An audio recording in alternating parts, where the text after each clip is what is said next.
Hello, my name is Todd Cruz, and I am creating the third video in this short series about how an abstract artist thinks about making a painting. My intent is just to review some of my paintings. I'm an artist hobbyist. I've been painting for 30 to 40 years. I have a big portfolio.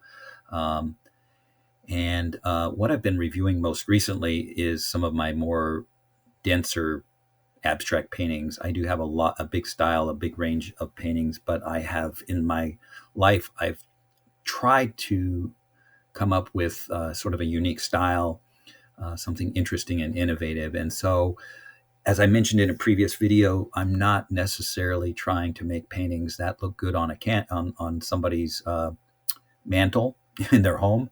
You know, a lot of my paintings are probably considered eyesores just because they're too busy.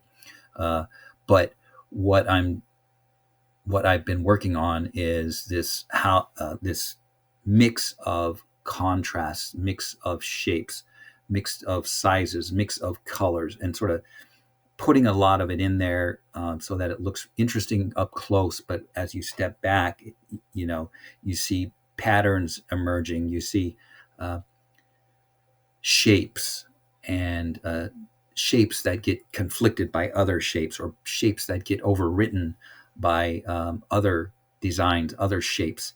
And so it creates this impression of, what am I truly looking at? What do I truly, what am I seeing? What is in this? And so you can see here, this is the painting I'm going to talk about today, called Evolution. And it's a big painting on thick gallery wrapped canvas. Most of it's oil paint. There are some pastel sticks and um, some thinned down oil paints that have created some drips in here. This is what it looked like originally when I first started. This is what I call the compulsive phase, where I'm just making some marks on canvas. I'm trying to, put my energy down on the canvas, uh, creating movement, creating some interest, and trying to at least create some sort of balance within the shapes that's interesting. Actually, I honestly, I like this version a lot. It reminds me of a Joan Mitchell style of painting. And I think this kind of painting is appreciated by a lot of people just because it's rough, it's spontaneous, it's not overdone, it's got some energy. And you can look at it and actually think of, am I looking at a human form? You know, what's going on in this painting? So it has some interest. The way I evolved it, so this is, the original on the left, and of course, a future version here on the right. I wish I had another version where I was just starting to add some of the content in the middle, or in the painting. But this is after quite a bit of work. You can see I've made it very dense. And again, arguably, maybe the original version is better, more interesting. I do like this original version a lot. And so as I work forward in the painting, my challenge is always to compare it to an earlier version and see which is better. And that helps me to, further define the painting, further work through the painting. The challenge, of course, is to maybe overwrite some of the edits, overwrite some of the content that I added into the painting to make it more simplistic, try to bring it back to some of its original simplicity.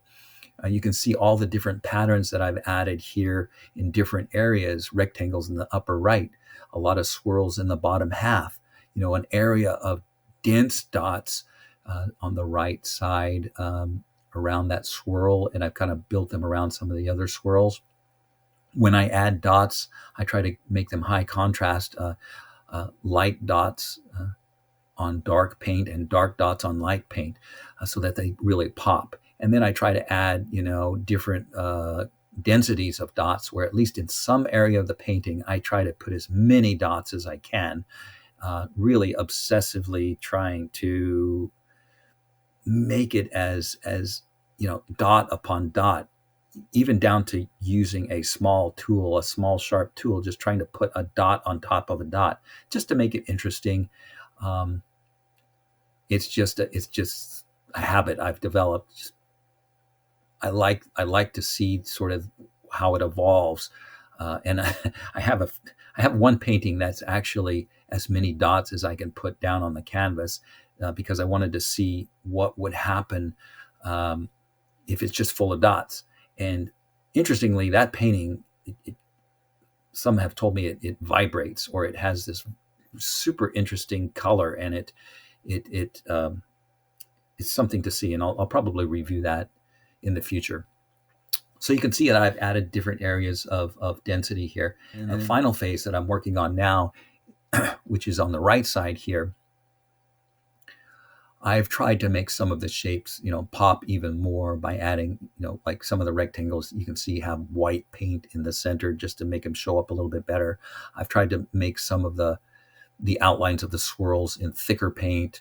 I've tried to make some of the circles in the center, even more prominent with layers of circles around the circle.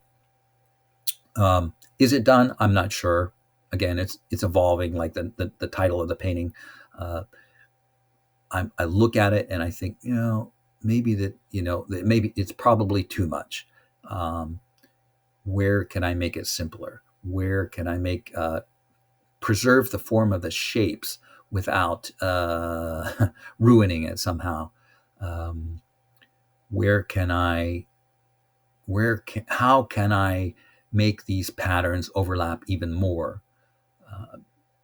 What I do violate, of course, and I know I'm violating a lot of the rules of design, perhaps, where some of the rules are, for instance, that people say have a focal point where somebody's eyes are going to land on the painting, and then guide the eyes around the painting.